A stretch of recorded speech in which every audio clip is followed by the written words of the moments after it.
So if you could be here around 9, that would be great. Okay? Well, listen here. Hello, and welcome to 90 Day Fiancé MK. I'm Mr. O, and today, Ms. H and I will be discussing Season 4, Episode 15 of The Other Way. In this episode, we finish up the season and move on to the tell-all. Gabe and Isabel get married, Gabe has some issues with Mahmoud and his interpretation of his religion, Kris gets physically violent with Jeyme, Jenn tries to make things clear to Rishi, who may or may not have gotten the point, and everyone has a blast piling on Oussama. As always, we'll end with our Students of the Week, class dunces, and life lessons. All right, thanks for listening, stay safe, and enjoy. Hello, Mr. O. Hello, Miss H. How are you today? Not too bad. Little disappointing. We just lost our last playoff game in overtime, which is why we're recording late, and I got back late. And, disappointing way to end, but it was a good season for us. Yeah, well, that's good. The end of the season also means almost the end of the school year, so... Yes. Also, the end of the Other Way season. Yes, that's true, because this was our last, half a episode before we get into the tell-all. And then I know you said that we don't have an episode during Memorial Day. Assuming it's not 2 more tell-alls. So there's only 1 more? I thought so. Is there 2 more tell-alls? I don't know. I hope not. Oh, I don't know. Who knows? We seem like we had half the people already. Right. Well, let's get into someone who was on this last episode, and that was Nicole and Mahmoud. Nicole and Mahmoud are going to a garden by the Nile to go swimming. It's been 5 months in Egypt, and Mahmoud has agreed to move to the U.S., so they're staying in Egypt until the visa gets approved. They discuss the move, and Mahmoud is worried about not finding a job, or friends, or not liking the mosque. They are both concerned that they will still fight over Nicole's clothes. Nicole is hoping he'll be a little more relaxed and understanding, especially when it's warm outside. Mahmoud says he will be mad if other people can see his wife's muscles, and Nicole asks if maybe he could just control his anger instead. She thinks he's putting his anger on her, even if it's his problem. Mahmoud says it doesn't matter where he is, he'll always be Muslim, and he just doesn't know how he'll react. Mahmoud says he hates that she threatens to leave when they argue. Nicole then brings up what he does when they have a fight, like talking to other women from other countries. Mahmoud denies these conversations, but when Nicole brings up specifics of a conversation, Mahmoud asks why she's gone through his phone and asks if she thinks that's okay. She says no, she doesn't think it's okay, but it's just about as okay as him crossing the line with other women. Nicole says that Mahmoud has gotten mad at her and left the house without his phone, and she went through his phone thinking she could maybe get some hints as to where he was going, and found conversations with other women, with one in particular. It was a woman from China who was clearly trying to sell him a TV, but Mahmoud just started chatting her up instead and sending cute emojis. Mahmoud admits that this was wrong, but also defends the innocence of his chats.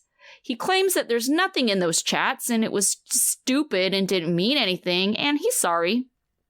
Nicole appreciates that he admitted he crossed the line, that it was a mistake, and in the whole grand scheme of things, it really wasn't that terrible. Mahmoud assures her he doesn't want anyone other than her. Nicole is okay letting things go and moving on. They both agree that there are things that they both need to work on in order to move forward, and they shouldn't be taking all their issues to the U.S. Mahmoud wants to be able to change his mind without changing who he is. Nicole thinks there will be a whole new set of challenges when they move to the U.S. She hopes that love is enough, and they'll just find out soon enough. So at the tell-all in the green room, Nicole is wearing a one-sleeve dress, and Gabe asks how Mahmoud is going to react to that. Nicole says that she's decided she's going to stop feeding into his insecurities and not ask permission, so they'll see. Sean, the host, points out that Nicole is dressed less conservatively, and Nicole says that she had sent Mahmoud options and he didn't pick that one. Mahmoud says that it bothers him, but she still looks amazing, and Sean notes that that was a careful answer as everyone laughs. We find out that Nicole has been living in Los Angeles, and in 20 days, Mahmoud has his visa interview, and as soon as he gets his spousal interview, he can come over. Nicole moved early so she could get settled with a place and a job so she can financially support them. Mahmoud is supportive of this arrangement, and he has kind words to say that he knew he wanted to marry Nicole after knowing her for a week because he never imagined ever marrying anyone before meeting her. Nicole tells us that she converted to Islam without much consideration about what it meant. Gabe asks what if their child chooses not to be Muslim, and Mahmoud says that they will teach them, and don't worry about it. They will be Muslim. Gabriel then asks if he will force his daughter to wear a hijab. Mahmoud says Islam doesn't force anyone to do anything, and Gabriel points out that he forces Nicole to dress away, and Mahmoud says it's between him and her. Gabriel is pushing back, saying that religion should not be forced on a child, and things get heated, and Gabriel calls him an idiot, and Mahmoud walks out, calling Gabe an asshole as Nicole is crying in tears. Okay, so there was kind of a lot going on. Let's go back to, Chinese woman trying to sell a TV. Okay, what do you think is going on? I mean, first of all, how did these two even get connected? She's selling a TV, I'm going to presume in China? Yeah, I mean, I don't know. Maybe she wasn't. Maybe it's all kinds of weird, sketchy. It seems like a scam, but yeah. Because he said she was always in China, right? Like when he was like, "Did you get your hotel room safe?" That was still a hotel room in China. It's not like she was in India. And like, I don't know. It seems like, I mean, I get where she's coming from. It seems like really weak sauce in terms of like the things that we've seen people get in trouble for on their phones. Yes. And his was like, you asked how old she was. Like, right. Why would you ask such a thing? And it's like, because she was trying to sell me TVs. And I was like, who are you? How old are you? Like, what kind of TVs are these? Like, and he didn't. It seems to be a very, very inexperienced type of flirting that he was doing. Yeah, right. Yes, I do think there was some kind of intention there, but you're right. The execution is kind of what saved him because it was fairly innocent. This was like basically a couple of teenage, like preteens, I would even say, like their way of just like, talking. If you would even call it that. So, I mean, yes, I agree. Not even flirting. That's what we used to call it. Oh, are you talking to her? Like, I'm talking. Like, yeah, I'm speaking to her now. What do you go? Yeah, but like, so where do you go to school? Like, you're like, I go to your school. Oh, yeah, that's right. Mm-hmm. Yeah. So, I mean, I get that it was innocent, but that's not what the issue is. The issue is that there was intention of, talking to another woman when, especially since he is very uptight about people's like, are tempted, Well, right. And I was like, and that's literally something I thought when I was watching this. This was like, because it just seemed like really we're going with age and did you get home okay as being like a crazy thing. But then I was like, oh, this is a guy that like doesn't watch porn. Right. This is like this is actually like him being like doing something like naughty. This is him stepping out with a woman is being like, so do you like stuff? Like, yeah. And so, yeah, it is. You're right. It is the intention. This kind of is. And I wouldn't even say it's porn, but this guy definitely would find the idea of porn to be like, no, unacceptable. Cannot do that. Right. Yeah. Yeah. All right. So what did you think of his reaction to what she was wearing? I think that he was at least smart enough to know that overreacting to that in front of everybody was not going to go his way. Right. And so he was just like, I'm going to let this slide. Yeah. But at the same time, it just comes off as incredibly fake. Yeah. Because it's just like, to me, it's kind of the same as why it really bothers me that he's always like telling her one thing and literally in the same breath, but honey, I love you. It just sounds so fake when he says that. Yeah. I mean, it sounds super needy. Like, and I was watching it with my partner and she was just like, these people have the worst attachment styles I've ever seen in my life. Like both, because he's off-putting, but also super needy about it and be like, but I love you. I love you. I love you. I love you. I love you so much. Right. But, I hate you when you dress like a whore, but I love you. I love you. I love you so much. Right. It's like, it goes back and forth like that, like so fast. He goes straight back to I love you. I love you. I love you. And it just is like, it sounds like not like something he actually means, but something he says, this is the words that make things go away. that I make that. Yes, I just say this. I can see that. Like how little kids are like, sorry. And that like everything's fine. Are you sorry? Yeah. Yeah. His is like, I love you, or some kind of compliment. Like, you look amazing. Right. But like I had to try, train my daughter out of that. And I was like, she would just be like, sorry. And I was like, are you sorry? He's like, I ran into you. Why are you saying I'm sorry? Like she just automatically just did that. Right. And he does the same thing with, things are not going my way. Say, I love you. Say you look good. Go quickly. Make it happen. But I mean, we can see that he's not really capable of maintaining that when the pressure comes on. Yeah. Right? Which makes me, after watching this, pretty concerned about his visa interview, because I feel like the visa people are going to push your buttons. Right? Let's see if this guy gets violent and angry. If we say something about his religion. Right. We have Gabe, who is very clearly bothered by Mahmoud. And yes. I'm sure it has to do with how he comes off as very controlling. I'm sure it has to do with Gabe being or having these, negative encounters with religious, like highly religious people who have, been hateful towards him and his life choices. Right. So, he came for Mahmoud, and I felt it was a little unnecessary. I get what he was going at, but it's like, it's not your kid. Why do you give a crap if, yes, ask your question, sure. This was certainly Gabe working through his past trauma on Mahmoud, right? This is he's met a lot of, and I really think that's what he wants to tell those people, because at the end of the day, I don't know if Mahmoud knew he was trans. And if he did, there's a chance Mahmoud would be like, don't talk to me. I cannot talk to you. You're disgusting. No talking to me. Right? Sure. That's a non-zero chance that he would be like that. And I thought, Gabe he definitely came across as somebody who was reacting emotionally to what was happening, not like that, because he has plenty of experience with religious people that think they know how everybody should live. And it kind of bothered me that Sean at one point was like, well, would you be saying this if it was a Christian? And I was like, I feel like Gabe is talking to Christians right now. Like everybody that has insulted him up to this point has probably been a Christian. Like, sure. And Gabe would give that out to Christians just as much. And because it's not the fact that it's Islam, it's the fact that his partner has a way that she wants to present herself to the world.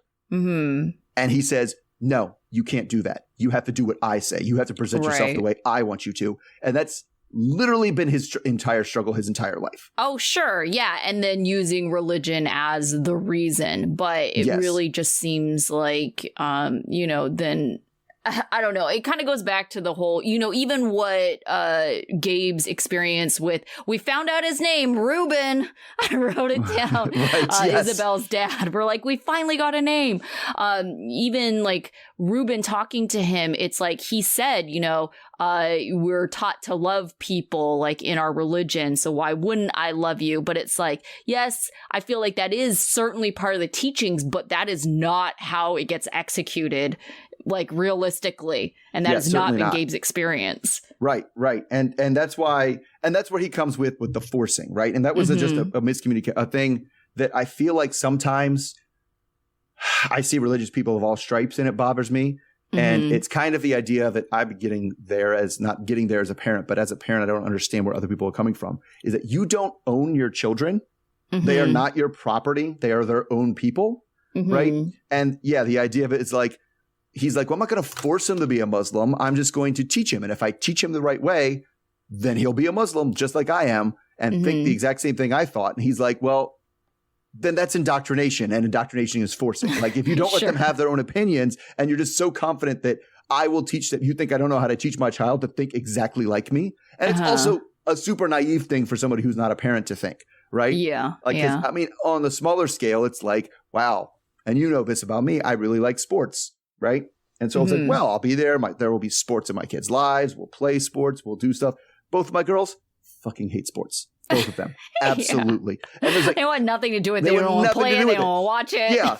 And it's like, and you just have to learn to be like, well, I guess they're their own people. And I'm not going to be like, no, you sit here and watch this football game with me until you like it. It's like, that's not the way it works. And it's not, something you necessarily can do. Is people kind of think the idea, well, I'm not going to force my kids to do anything, but if I teach them the correct way, they of course will believe in me. And that's not true. Right. And so when he's just like, there's no other option. If I teach them, they will not just be Muslim, but follow my same exact interpretation of what it means to be Muslim. Mm-hmm. And there's no way to do that but to force them, Yeah. Yeah. Well, I mean, I hate to call him this, but it's the only kind of name that comes to mind. But like the weak-minded who never question. And I just get the feeling, especially after him meeting Nicole's friend for a second, Noran. Oh, for sure. Mm-hmm. That he hasn't ever questioned. And so I feel like people who have never questioned, it's harder for them to like consider a world where people question. Right. And so that's why Mahmoud is like, yeah, well, if I teach them, it's going to be super obvious, right. And they'll believe it too. And you'd think he would know that because he's been unable to convince Nicole of anything. Right. Yeah. Right?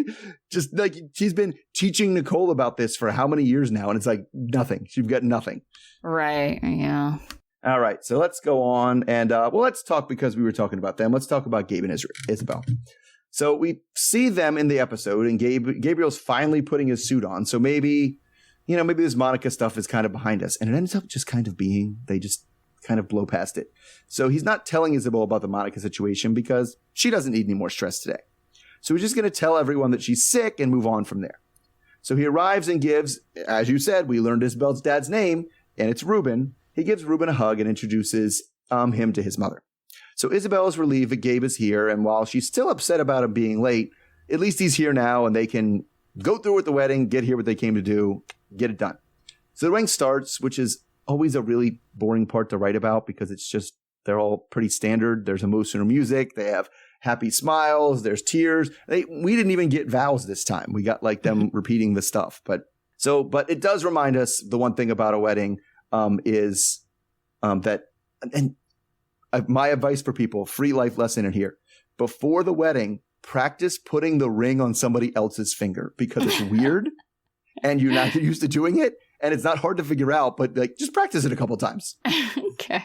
So anyway, so then of course the producers, they always get the thing. We're like, we're married. So then we move on to the reception, and the strong tradition of all the single ladies of the wedding not trying to catch the bouquet is alive and well there too. So they're eating, and Isabel asks where Monica is, and he says that she was very upset, but he doesn't know why. And then kind of is like, maybe we should go say hi to everybody. So Isabel doesn't like that Monica made Gabe feel bad, but sucks to her. This is my fun night. I'm not letting you ruin it. So then the drinking and the dancing and the all start. So everyone gets a turn to tell the camera how much they love Gabe and how much they love his relationship for Isabel, and things are pretty much all good. And then we didn't really get to them in at the tell-all, but Gabe seems to be, I feel like, the only person, at least in the green room, in any tell-all we've ever had that actually watched the show before he came onto the tell-all. Yes. And it was very interesting. I was on board with everything Gabe said. I was like, yes, I agree, Gabriel, because he was already as like, Kris is full of shit. I'm like, yes. Yeah. And then he gets to freaking Oussama, and I'm like, what show did you watch? My conspiracy theory on that is they filmed it before, or he didn't get to see the last couple episodes. Like, he didn't get to see the painting thing. That makes more sense, because I'm just like, what show were you watching? No, that's it. No, it's nothing. as we will see later. So anyway, let's go back, because most of their stuff was wedding stuff, right? It was actual show stuff. Yeah. And so what do you think of his kind of idea to tell everybody that Monica just wasn't feeling well, and that's why she's not there? I mean, whatever. I mean, the reason why I say whatever is because at the end of the day, Gabe was the only one that was hurt by Monica's actions. Him telling Isabel the truth, I mean, other than Isabel getting equally mad, like, why is she mad at, like, me? You know, why is what I, you know, and like kind of putting it on Isabel, you know, like, oh, it's not that he would present it this way, but if he told her exactly why, Isabel could be like, oh, so it's my fault she's not here, you know? So I feel like I support Gabe not really telling her the truth for that reason, because Isabel doesn't need to feel that she was the cause of this quite unnecessary drama, to be honest. Yeah, unnecessary drama, totally. Yeah, but at the same time, Isabel didn't give crap if Monica's there. She didn't even notice until the reception. She was like, oh, wait, Monica's not here. Oh, okay. Right. And then she asked. Right. And yeah. I mean, I just don't know. It was a little bit like, I don't know exactly what you say, but I feel like when you're like, she's not feeling well, you're going to get some people trying to solve that problem. Right. Like, oh, well, maybe I could. And they're like, don't know. Just there's no. But I guess if you told people the truth, but you definitely don't want to tell people the truth because you don't want people. You don't want to be that set. You don't want to be Kris. Right. Right. Well, you know, my mom having problems with my sister at the wedding when it's supposed to be all happy times. Right. Right. Right. And that definitely sounds like to me a Kris move of being like, wow, there's something that went wrong in your life at this moment again. Yes, that you have to complain about to everyone as much as possible and use it as an excuse for everything. Yes, right. Yeah, and so I get not wanting to do that, but I don't know. I just don't know what white lie is the best white lie. I think she it's mentioned kind of, something about she might not show up, but I didn't get the full story. I was too busy. Yeah, sure. Yeah, I got my own stuff to worry about right now. Mm-hmm. Yeah, which is very true.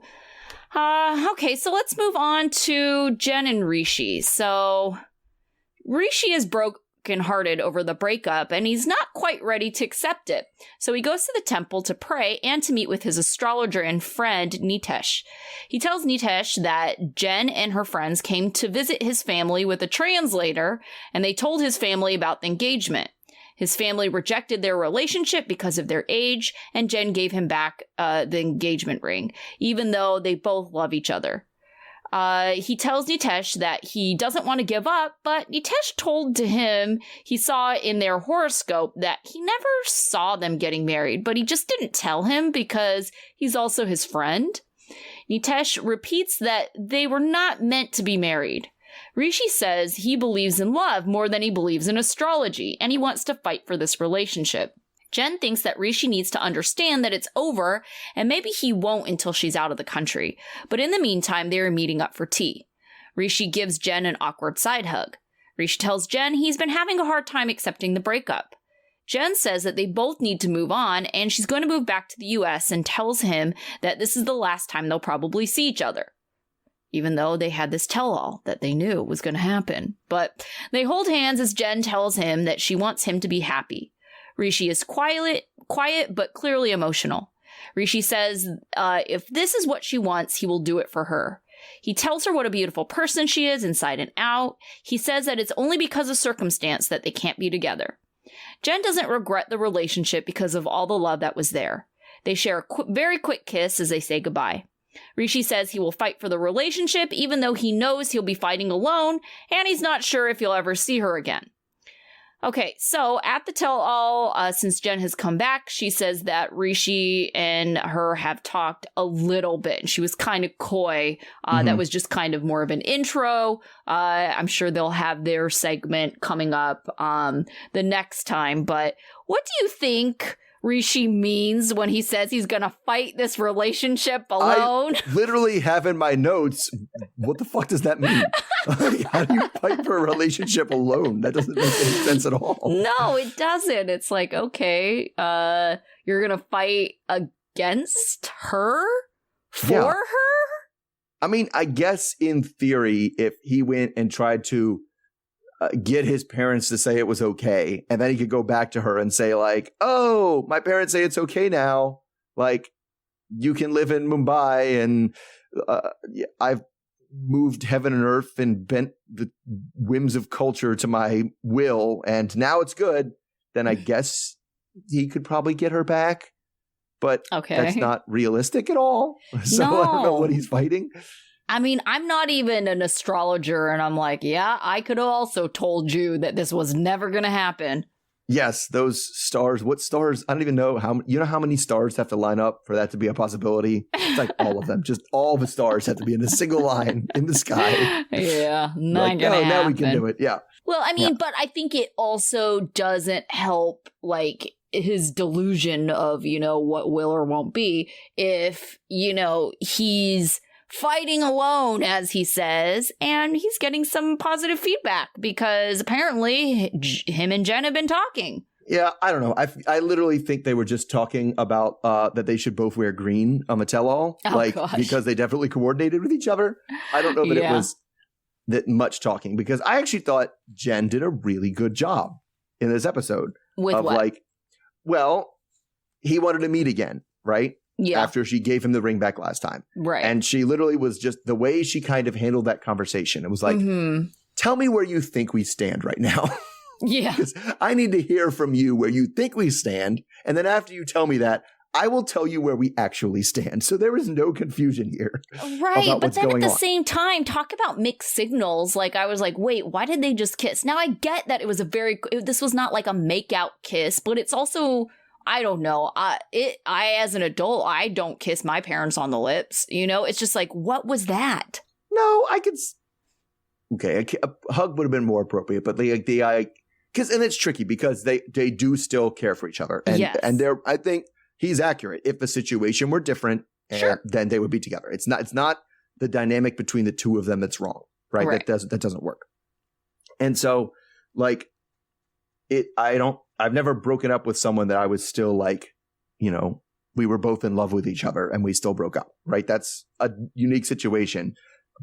And that's kind of that's kind of why it doesn't seem that weird that it's like just a kiss to be like, okay, this is your kiss goodbye. That's it. Because she said, like, before that, we are never seeing each other again. Like, this is the last time we are meeting. Well, and that was just such a silly thing to say because it's like they knew this tell-all was coming. That's true. So even Debbie Onasama, who she probably would like to never have seen him again. She doesn't have a choice. Unfortunately, she has to see his ugly mug on this tell-all. Yeah. That's true. I don't know.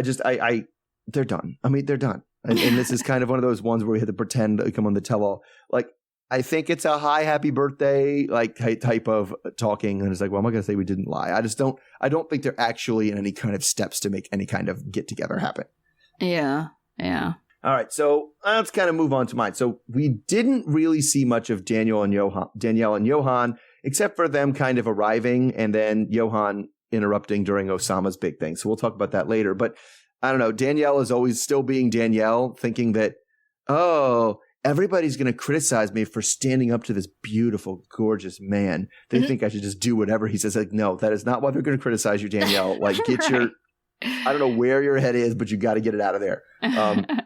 But like I said, we didn't really just heard an intro from them. They weren't in the episode at all. But we did hear a lot. No, nothing in the episode. But we sure did hear a lot of them in the tell-all, and that's Debbie and Oussama. Mm-hmm. So Oussama comes up in the green room. Like, and I even wrote that before Debbie gets there, before anybody gets there. Because, like you said, Gabe wants to know what Nicole and Danielle specifically think of him. Nicole is pretty sure that he just love-bombed her and then changed his entire story once she got there. Mm-hmm. And we're talking about what people are familiar with. And then, surprisingly, Gabe, like we said, thought his love was genuine for Debbie. But I'm confident that he was disillusioned of that after this episode, after this tell-all. Yeah. So then we see Debbie arrive, and she just arrives. Oh my God! She just comes and is like, "Oh my God, I'm here at the center of temporary insanity." She's funny. She's a character. She really is. She's excited to see Oussama on her words, and maybe even she'll be driven to say some unkind things. So then we get to see her outfit, which was just a huge puffy feather coat with the matching fan, with a hot pink, hot sequin dress. It's a green knee-high boots and a peacock feather fan that has those pink feathers on the fan. I mean, she, like you said, she is a character. Mm-hmm. And I'll kind of pause here and say, I feel like this is genuinely who she is. Oh yeah, I feel like some of the other characters we've seen have been like, you're putting this on for social media. You're just trying to get a fame more. Like, this is just her being like, I'm going to wear pink. You can't stop me. Yeah. Because I'm 67 years old. And I don't have to give a shit what you think. Like, yeah. I'm here for it. It seems more genuine to me when someone's not trying to monetize off of it, right? Right. And it's also not something it's not like something that you go on social media and be like, oh yeah, everybody's dressing like that. Like there's this trend going around. This is her drum that she's going to. So we start with them, and Sean asks if they've been in any communication. And they haven't spoken since she left, but that's not for lack of trying on Oussama's part, because he's tried to call her, they say literally thousands of times. Ridiculous. So they check in with all the couples and then they come back to them. So we get some recap. Debbie says the old Oussama, which is the Oussama before she came to Morocco, wasn't mean, but once she got there, he became very unkind. So they ask Oussama for his side of his story, and he claims that they never at all discussed her living in Morocco full time, and she just might be smoking something or something. So that's when Johan comes up, because Johan has a very clear and concise and stupid opinion. Yeah. Give this guy a green card. He wants it. He works hard for it. You should just let him have it. And you know why? Because that's what Johan wants. Johan just wants someone to give him a green card. And he thinks everyone who expresses interest in getting a green card should have an old lady get it for them. That is the way the world should work. Everyone in that room just like looked at him like they couldn't even believe that he would have the audacity to say that. And it's like, well, guess who has the most audacity to say that? Because he's the only one married that has that like motive. He doesn't have to worry about it. He can just let all his shit out, because what are they going to do? Deny him now? Yeah, like, and then it kind of got weird, because then Gabe brought up the idea that Debbie might be using Oussama to get a green card to Morocco, which is kind of like everybody's like, I don't think she liked it that much. I don't think that was a thing. But Gabe also was like, look, if you were trying to use this lady, she could have set you up with a cushy life in Morocco, and you just blew that. Like, that was awful. So anyway, Oussama says that he did love Debbie, but doesn't anymore. Sean's confused though. If you don't love her anymore, why did you try to call her 1,000 times? So he says, this is what he said. I had to call her, even though she wasn't picking up, to explain to her that this relationship was at its end. So stupid. That is the dumbest excuse. You couldn't come up with a dumber, and it's an excuse, right? Oh, 100%. There's no way that's real. And if it is, that guy is a social moron. Yes. I had to call that store over and over again to tell them that they were closed. Like, it doesn't make any logical sense. Like, yeah, if she's not picking up the phone, guess what? The relationship's over. You don't need to end anything. You don't need to be the one to reject her to tell her that. That's already been passed. So Stupid. All the while, like, Debbie's son Julian is like in the back room, just like rolling his eyes at this. So Jenn is just cracking up about this whole I called and the relationship thing. And because she even then spells it out, like, how are you ending the relationship? She's clearly not calling you. So she was like, who does this? Like, who even does this to Debek? And Oussama just says, me, Oussama, do this. So dumb. Like, I'm not even sure. I think it was a language thing, because I'm not even sure she was like understood that he was like, who would do this? What kind of person? I think he meant like she literally meant, who called? And he was like, I did. I called. So even it was still funny. Even Mahmoud thinks it's suspicious and is like, I don't think you were calling to break up, but even still, you shouldn't be with her because she's 67. And the piling on, they just go around to like almost every person and they're like, what do you think? And they pile on. Then we get to Rishi, who says Oussama's a robot. Yeah, that was kind of funny. He's like, to Morocco and met a robot. It's like, oh my God. It was. Then they bring Julian on, and I don't know. He was weird too. Yeah. Because he comes on like he's a WWE wrestler. So you're like, I'll tell you what, son, if you're going to come into my ring, you're not going to like, what are you doing? It was very performance style. You're right. And it's like, and what are you really going to do? He's not there in person. And he's never going to be here in person. You were never going to see this person in person. Yeah. Right. So Julian, though, fills us in more about this Oussama trying to communicate. He says at some point he sent 60 texts in 2 hours. So, just like one text every couple minutes. And says, the texts were like saying lovey-dovey, like I love you type stuff, which contradicts his I was just calling to break up. Yeah, stupid. But Oussama doesn't remember that. So Julian yells at him for more, and Oussama calls Julian a dog, and Julian tells him he needs to visit a dentist. And then Julian's like, why don't you shut up and get a job? And Oussama, this was my favorite part of Oussama right here. This was just, of all the ridiculous things, right. He says, I'll never do that because I'm a poet and I will die for my dream. Yeah, like Rishi wasn't wrong. Like some of his responses were very robotic. Like, I don't know. It's like what ChatGPT would respond or something. Yes, it very did feel like that. Because they ask about physical attraction and he's like, tell everyone about that night in Casablanca. And it just seems like he tried to make out with her or something. It doesn't sound like anything actually happened as much as he made an advance. Right? Yeah. So we talk about money, and she says that over the 4 years they were together, she spent maybe $3,000-4,000, which is chump change, she says. So that brings forward Kris for I know where you're coming from, sending money to people who are just taking advantage of you. Shut up, Kris. That's pretty much was the response to that.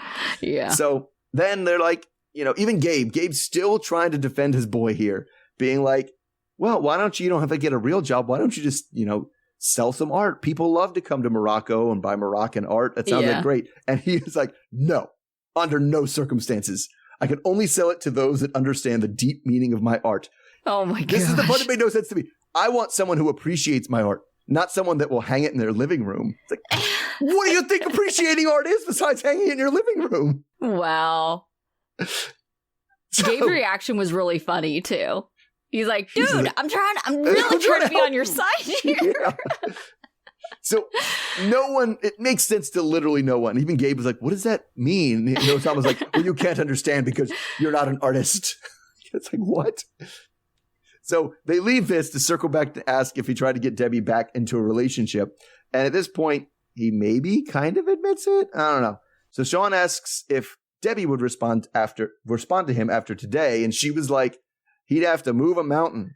Maybe like buy me an airline ticket. And Julian's like, stop. No, that's not a big enough mountain. That's not moving a mountain. That's something that he can legitimately do. Yes.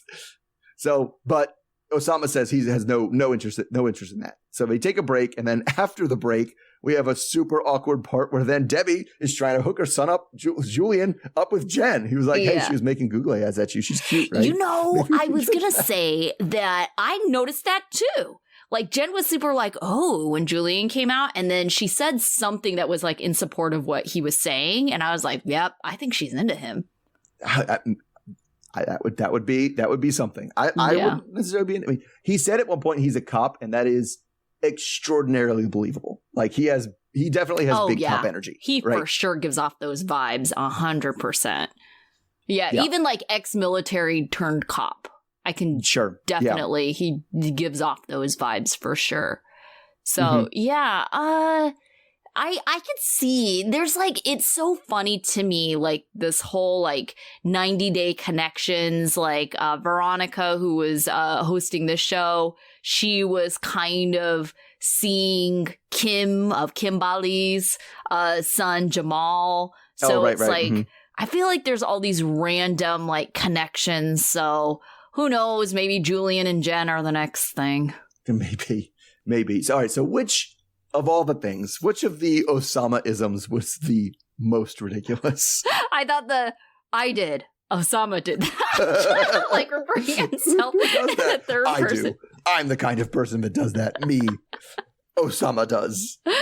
Oh my gosh, that was so funny. But yeah, I'm with Rishi on this one. Like total robot. It's like this dude does not seem like a person at all. Yeah. Very subdued. Yeah, just everything was very matter of fact, but at the same time, not of actual fact. Oh, it was, his tone was matter of fact. Yes. His tone was flat. What he was saying was absolutely ridiculous. Right. Total lies. Total bullshit. And it's like, poets can't have jobs. What does he expect to happen, like, with texting her so many times, calling her so many times? Like, he thinks that she'll just be like, oh, okay, I changed my mind. Yes, you've won me over. Your persistence has won me over. But he has poem to read. I read poem to you. I have poem to read. listen to Yeah, I don't mountains know. move books. But this Water, is what I appreciate love. about Debbie is I feel like she is not gonna, fall for that bullshit. And I'm like, good for you, Debbie. No, I mean, Debbie, I mean, she definitely trusted him at first, but she is definitely a, fool me once, shame on me person, right? Yeah, except for her whole, like, he should buy me a ticket. That was like, whoa, that doesn't sound like Debbie. What are you trying to say there?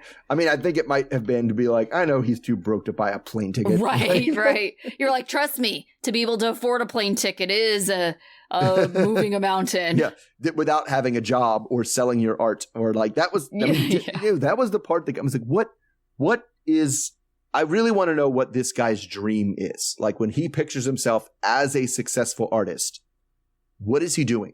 Like sitting around doing his art thing all day. But how do people, but he wants, on the farm. He says he wants people to appreciate his art. What does people appreciating his art look like to him? Oh, I see what you're saying. I don't know. His art wasn't that good. Like from what we saw. No, it wasn't. It was what you do at wine and paint night. I was going to say, I feel like I've made better things from wine and paint night. Yeah, it's not incredibly good art, but it was like, even if, I mean, is he just like, I will only accept being Andy Warhol? Like it's that or nothing, and I won't take any steps in between. I just want to be the darling of New York City and go to galleries and have fancy things and be invited to the Met Gala. Is that like is that what he thinks is going to happen? Well, like, and that's the thing, too, is he doesn't come off as an incredibly social person, right? And so, like, that kind of artist lifestyle, the way I kind of envision it, is there is a lot of, like, just kind of sitting around socializing with people. And schmoozing, for sure, yeah. Yeah, and just kind of, like, hanging out. And he just doesn't seem like the kind of person who has a lot of friends that really, like, connects well with people in that way, where he would just be hanging out and people would hang on to his every word, Right. Well, because, I mean, yeah, that's true. Because, I mean, the other thing, too, is if I am asked, wow, this is a lovely painting, Oussama, can you explain what you were thinking when he'd just be like, it's very deep meaning of good art, and it has deep meaning. And if you can't see the deep meaning, you are not an artist. Yeah. Yeah. Yes, I can definitely see him not connecting and being very condescending about his work and people being very turned off by that, even if it is genius. Yeah, and again, as stressed again, it is definitely not genius. Like, no, it's not. It's very elementary, if anything, right? But I really want, of all things that I want to hear from Oussama, I want to hear like, describe to me your life and describe to me how you are able to provide for your life with people I'm doing the finger quotes on the screen that nobody can see. People appreciating the deep meaning of your art. Right. Like, what does that look like? Because he just seems against doing anything to make money. And it's like, this is a lot of excuses for just wanting to be lazy, dude. Yeah. All right. Speaking of lazy, or at least perceived laziness, let's move on to Jeyme and Kris. So Kris, if you recall from last week, has walked off because she said she's not going to be treated like that. And like that means, I don't know, having difficult conversations. So Jeyme says that it doesn't matter if she raised her voice or not. Kris was going to walk off anyway because she doesn't want to have this conversation. Kris tells us that her son went to jail for drug-related offenses, and that's why she didn't come back for Jeyme's birthday. Kris thinks that Jeyme is being selfish for not understanding. Kris also points out to us that she was working while in the U.S. and sending Jeyme money all the time. Jeyme tells us that she is in bigger debt than normal because she trusted Kris to provide. She also says she was understanding of the situation with Kris's son, but she's more bothered that the 2 weeks originally promised turned into 5 months, and she feels like Kris made a lot of broken promises. Jeyme also points out that Kris's son was arrested weeks before her birthday, so it was just another excuse to add onto the pile. Kris seems to just get mad when Jeyme is right about things, and it makes it difficult to communicate with her when she doesn't want to listen. Kris comes back and sits down quietly, and Jeyme asks if she's ready to listen. Kris says that it's not fair to not let her respond. Jeyme says that she doesn't listen to her and she just needs to get things out of her head, and Kris interrupts her to ask her condescendingly what the rent budget was, which Jeyme says $400. Kris says that she got an apartment for $550, and Jeyme says that they can talk more about this same subject as she crosses her arms, and Kris interrupts to say that she's done with Jeyme's selfish ways. Kris says that her son will always come before her, and she's moving out, and she tells Jeyme she's done every time Jeyme opens her mouth to cut her off. Kris then yells from afar to get someone else to pay her bills. Kris thinks it's pointless talking to her. Jeyme says she's tired, so it's simple to let her go. They have to awkwardly, it seems like, ride back together. So Jeyme's trying to talk to producers about how she never wanted any of Kris's things while she's trying to get into the van with Kris. And Kris says that, she got into this van to get away from her. So she yells in Jeyme's face to go away. Jeyme doesn't move. So Kris shoves Jeyme so she can try to slam the van door shut. Jeyme just points out that Kris is crazy. You can just look for yourself. Jeyme doesn't know how, it's going to be that Kris looks her in the eye and all Jeyme sees is hate. Okay, so at the tell-all, Kris says she's been extremely sick the last few days, so it's a lot just to be there. Gabe just rolls his eyes when she tells the group this because he just thinks she is full of shit. Kris thinks that Jeyme has a lot of resentment towards her, so she's unsure how this will go.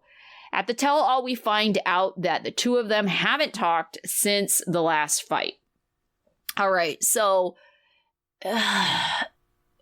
what do you think would be the best solution to them both being able to say their piece? Because Kris is the most frustrating type of person to me to have in an argument because she's constantly cutting you off because she always feels the need to have to defend herself. So if you just say one thing, she's cutting you off because she's got to defend that point.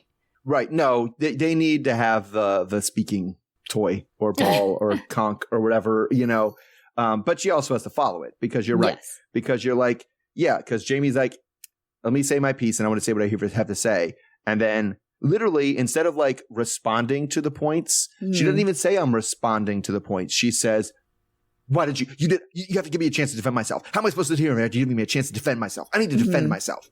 And it's like, okay, you're turning every conversation into a battle where we're arguing over your worth or something. I don't know what you think we're arguing about, but like she takes again, that's the definition of being super defensive. And she doesn't let Jeyme finish really anything. Now, and it's tricky too, because I'm curious about how much of the conversation actually happened the way it went down. Because, they kind of edited it to look like Jeyme was talking for all of 15 seconds before she's like, I had to sit here and listen to you talk for how long without being able to defend myself. And it was like, you mean all of like 2 minutes? Right. And I mean, we know just even based on the sun that they were there like when the sun was up, and then it's like when they were leaving, the sun is down. So, I mean, clearly this was a longer argument than 15 minutes.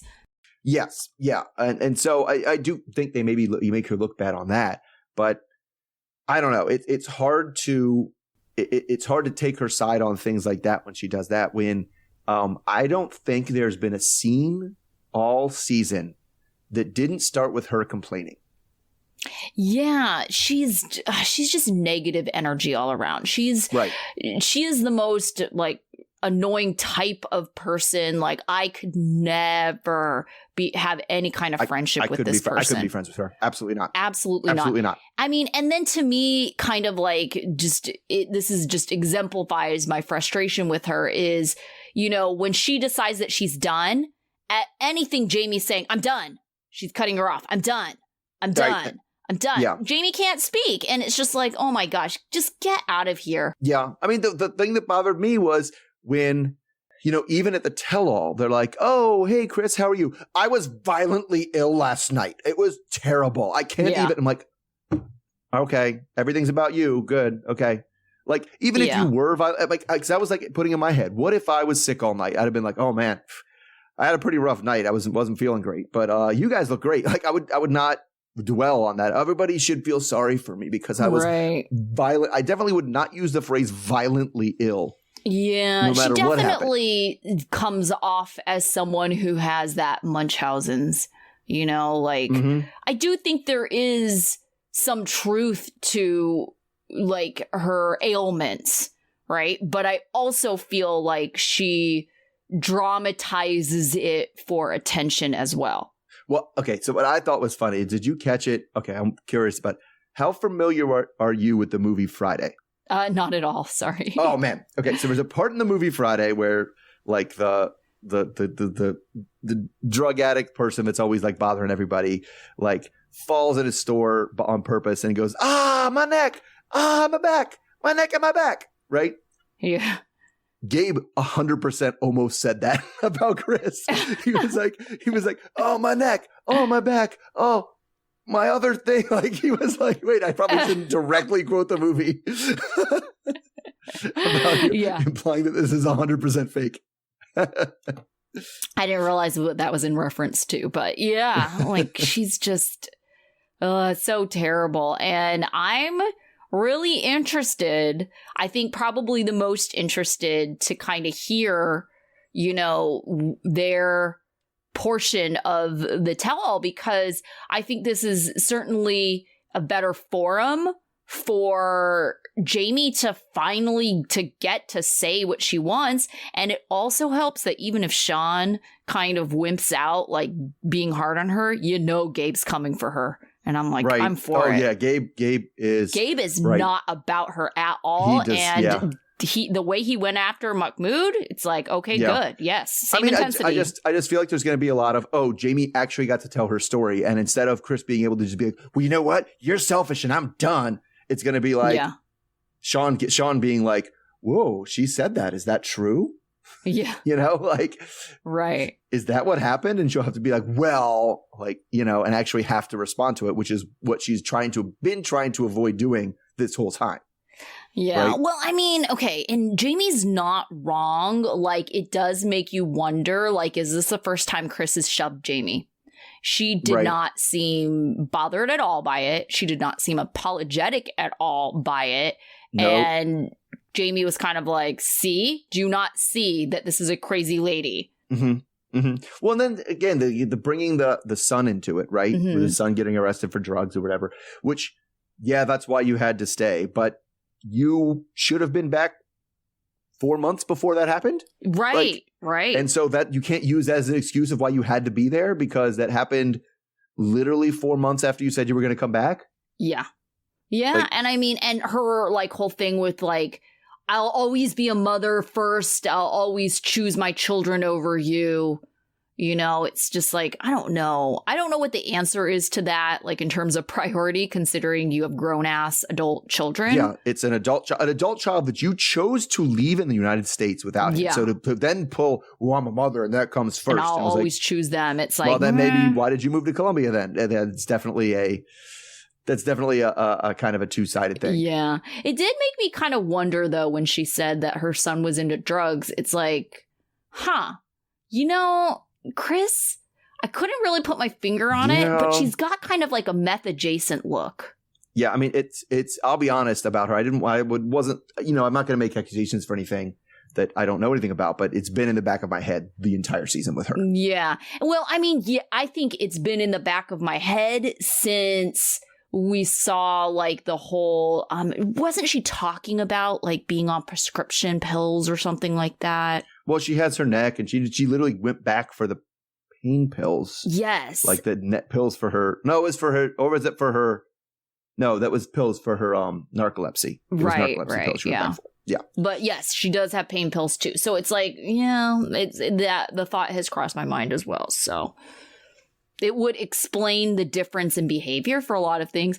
Okay, you know what? If anything gets answered in this tell-all, the one question that has been burning in my mind this entire time that no one seems to care about following up on, why did Kris ghost Jeyme when they were just dating? Like, no one has answered that. I'm just like, oh my gosh. See, the question that burns on me that I can't get is, you went back, and then how did you completely run out of money in a month? Right. That money that was supposed to last you indefinitely, forever. Right. Yeah. And you ran out of it in a month? Like, That's the one. That's what I'm like, how did that happen? That seems craziest. Yeah. Well, I don't know. Yes, you're right. I hate to make accusations, but it seems like drugs would be the answer to a lot of those questions. Yes, it would. Yes, it would be a very, let's say, simple explanation for a lot of the, why would you, oh yeah, right. Those. Yeah. Why would you run out of money so soon? Oh, well, drugs, or how did you end up staying there so long? Oh yeah, drugs. Yeah. Why did you randomly ghost somebody? Oh yeah, drugs. Like, right. So, I mean, like I said, I don't want to make accusations. Yeah. So we'll see where things go with it. But yeah. All right. So we still have at least one more episode with the tell-all. So who was your student of the week this week? So I went with Jenn because, like I said, I liked her. I like the sit down. Let me explain things to you with Rishi. Like, we're going to sit down and I'm going to ask what you think. I'm going to tell you what the reality is, just so we're all clear. But I also thought during the tell-all, she had a few interjections, but they were all like appropriate. She didn't necessarily come for anybody or do anything. So she was pretty good at the tell-all. Because I don't like it when they sit there in complete silence the entire time when it's not their turn. That's kind of boring, but I don't like the ones who are like, I'm coming after you. Yes. And I think, like, at least so far, Gabe has, done a fairly decent job of not remaining neutral, asking those questions without, like, I don't know. But maybe I feel that way because he went after the people that I would have gone after. Yes. Right. Well, and it's not just the people. It's like, it's the people who burst in on every question. Yeah. Well, I have an opinion on that. Well, I have an opinion on that too. I have an opinion on that. It's like, we're okay. Right. Fine. And I think part of it too isn't necessarily Gabe injecting his opinion on people's situation. I think he's asking questions, which I think is fair. Mm-hmm. And, hopefully that sparks a conversation. But I didn't go with Gabe because, meddling behavior is kind of in the middle for me. I actually went with Nicole. I think that she handled the situation with Mahmoud's conversations with other women, like, fairly. She was just like, yeah, it crossed the line, but I understand, like, nothing happened yet. But if it had gone on, who knows? And just her even, siding with Mahmoud without really going against, like, what she believed in as well, I thought was fair enough. And she was diplomatic enough, like, on the tell-all. So, yeah. Feeling like she was still in a partnership, sticking up for her partner. Okay. Who was your dunce? I think we should call him Robo-sama now. Just, I mean, dunce in that he was being absolutely ridiculous. Yeah. But it was one of the more entertaining tell-alls I've ever seen when they were all piling on him. I was laughing so much. That's what I wish would happen, and I think what ends up happening is you get situations like Gabe, who is just like out of touch with, like, the reality, and you're just like, why are you supporting them, right? Yes. I feel like every other tell-all we've had like, they're gonna go after this guy so bad, and they all end up being like, Gabe is like, I kind of see where he's coming from. It's like, how do you see where he's coming from? He's insane. Yeah, but at least in this one, it's like the only one that stuck up for Oussama was the person that arguably would be in the same boat as him, Johan. So you're kind of like, that was funny too. It'd be like, yes, everyone who works and wants one should just be given a green card by whoever they're married to, right, wife? Yeah, she's like, what? I'm not running a nonprofit here. Yeah, that was great. I actually went with Kris for dunce, mostly because of what she did in the episode. Okay, you put your hands on someone, that's automatic dunce for me. Like, that's not right. So, yeah. All right, what about your life lesson? Yeah, I guess I'm gonna go to Rishi because you kind of started with what I said, but like, yes, everything involved in a relationship, from making it to breaking it to developing it, requires both people. Yeah. My life lesson actually probably applies to a couple couples. I was kind of doing the math with my friend on this. It's like we have half the couples that stayed together, half of them did not. But the half that did not, this life lesson is for you. When it's over, you can't keep contacting the person. That's how it becomes a not quite over situation. So yeah, I'm surprised we know it was 1,000 calls because somebody needs to show Debbie where that block button is. yeah, right. Yeah. So, yeah. But I mean, even Rishi and Jenn, it sounds like they're reconnecting a little bit. Yeah, well, at least, like I said, at least coordinating their outfits because I'm 1,000% sure that they coordinated those outfits. Yeah. All right. So we'll be back next week with just the tell-all this time. So maybe we'll get to get some of our questions answered, or who knows, we might not ever find out why Kris ghosted Jeyme. Or we'll get to that, and then Sean will be like, well, it's time to move on. Like, yeah. All right. So we'll be back again next week. all right. Okay. So until then, bye. Okay, bye.